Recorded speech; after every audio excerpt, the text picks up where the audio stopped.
Hello दोस्तों, आज मैं शुरू करने जा रहा हूँ क्लास 12 का मोस्ट इम्पोर्टेंट चैप्टर और कॉस्टिंग, जो कि आज तक यूट्यूब पे कोई नहीं पढ़ाया क्लास 12 का। क्लास 12 का डिटेल में कॉस्टिंग में लेकर आ रहा हूँ। और अगर आप लोग साथ दिए तो फ्यूचर में इससे रिलेटेड जितना भी इंफॉर्मेशन हो सकता है, जो भी जानकारी हो सकती है और जितना भी जरूरी है आप लोग के लिए, मैं पूरा वीडियो लेकर आऊँगा।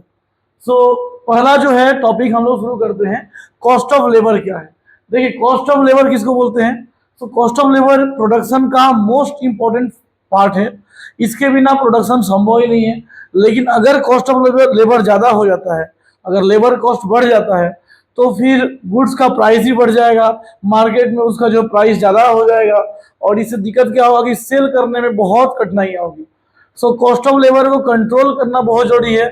और कंट्रोल कैसे किया जाता है, उसके लिए जो है हम लोग इस चैप्टर में सीखने वाले मेथड्स हैं, जिसमें हम लोग सीखेंगे इसमें टाइम रेट, पीस रेट, मेरी का फॉर्मूला सीखेंगे और टेलर का फॉर्मूला।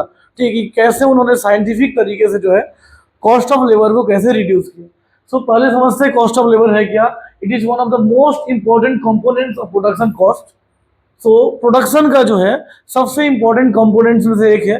क्लास 11 में आप लोग कंपोनेंट्स प्रोडक्शन के बारे में पढ़ाया गया है कि प्रोडक्शन क्या होता है, किसी भी चीज के वैल्यू को बढ़ा देना प्रोडक्शन कहलाता है। किसी भी चीज का जो यूटिलिटी है उसको इंक्रीज कर देना ही क्या कहलाता है, प्रोडक्शन कहलाता है। बट प्रोडक्शन एक पर्सन तो कर नहीं सकता है। प्रोडक्शन करने के लिए हमें लेबर चाहिए, और लेबर जो है पैसा लेगा भाई। तो पैसा लेगा, तो जो भी पैसा लेगा उसको हम लोग बोलते हैं labour cost. It is related to the labour force of an entity. थोड़ा डेफिनेशन जानते हैं, क्या है डेफिनेशन? कुछ भी अमाउंट जो हम पे करते हैं वर्कर को ताकि वो काम कर सके किसी भी बिजनेस में, उसको हम लोग बोलते हैं labour cost. The amount paid to workers working in the entity और firm for the purpose of producing goods. कोई भी वर्कर जो किसी प्रोडक्शन पर्पज से, प्रोड्यूसिंग पर्पज से जो है किसी भी फॉर्म में काम कर रहा है, उसको जो भी हम अमाउंट देते हैं उसको हम लोग बोलते हैं लेबर कॉस्ट। और लेबर कॉस्ट डिपेंड करता है इस 6 डिपार्टमेंट पे। सबसे पहला डिपार्टमेंट है आप लोग का प्रोडक्शन डिपार्टमेंट। इसका क्या काम है? तो प्रोडक्शन डिपार्टमेंट का सबसे पहला काम है ये तय करना कि भाई प्रोडक्शन किस चीज का हो रहा है, किस क्वांटिटी में हो रहा है, किस क्वालिटी में हो रहा है, उसमें कितना स्किल्ड लेबर चाहिए, कितना सेमी स्किल्ड लेबर चाहिए, कितना अनस्किल्ड लेबर चाहिए। पहले तो ये पता कर लेना जरूरी है। अगर हम पता नहीं है कि हमें कितना सेमी स्किल्ड या अनस्किल्ड चाहिए, हम पूरा स्किल्ड लेबर ही भेज देते हैं, तो भाई कॉस्ट ऑफ प्रोडक्शन बहुत हाई हो जाएगा। तो प्रोडक्शन सेंटर का काम है ये डिसाइड करना कि क्या काम हो रहा है, और दूसरा कि उसमें कितना स्किल्ड लेबर लगेगा, कितना सेमी स्किल्ड और कितना अनस्किल्ड। अब मान लीजिए घर बनाने में 2 मिस्त्री से काम चल जाएगा, अब हम 15 को मिस्त्री लगा देंगे तो फिर खर्चा तो महंगा हो जाएगा ना, लेबर भी तो लाना पड़ेगा। तो कितना लेबर लगेगा ये डिसाइड करना किसका काम है जी? प्रोडक्शन डिपार्टमेंट का। यहाँ से एमसीक्यू आता है कि प्रोडक्शन डिपार्टमेंट का मेन फंक्शन क्या है। तो बस ध्यान रखना है ये डिसाइड करना कि कितना सेमी स्किल्ड लेबर लगेगा, कितना अनस्किल्ड लगेगा और कितना स्किल्ड लेबर लगेगा। फिर 2 नंबर में जो आता है एचआर डिपार्टमेंट। एचआर डिपार्टमेंट का नाम बहुत सुने होंगे, ह्यूमन रिसोर्स डिपार्टमेंट। ये क्या करता है? तो ये रिक्रूट करता है ऐसे पर्सन्स को जो हमारे काम के लिए जरूरी है।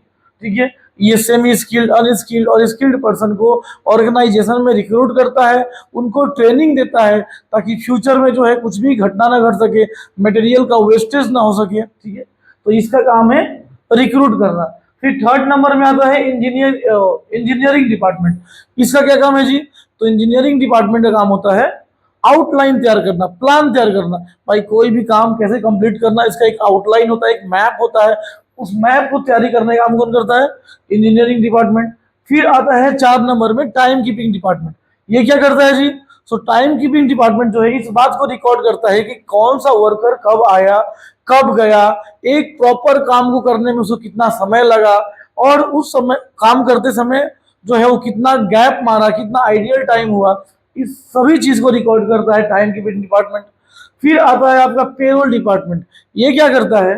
तो टाइम कीपिंग डिपार्टमेंट से जो भी इंफॉर्मेशन मिलता है उस इंफॉर्मेशन के बेस करके जो है ये उसका सैलरी शीट बनाता है, इसका वेज शीट बनाता है कि एक वर्कर को कितना रुपया दिया जाएगा मंथ में या वीक में या ईयर में। ये पेरोल डिपार्टमेंट का काम है। और लास्ट में आता है कॉस्ट अकाउंटिंग डिपार्टमेंट। ये पेरोल डिपार्टमेंट से इंफॉर्मेशन लेकर के जो भी अकाउंटिंग में लिखना है, कहाँ पर देखना है, कहाँ पे कॉस्ट को कम करना है, कहाँ कॉस्ट बढ़ाना है, किधर कितना खर्च करना है, ये डिसाइड करता है। सो ये सारे काम जो है ये सभी डिपार्टमेंट मिलकर करते हैं। इसके बाद जो है हम लोग शुरू करेंगे टाइम रेट, फीस रेट। सो उसका वीडियो आपको मिलेगा अगले क्लास में। सो मिलते हैं। जय श्री राम।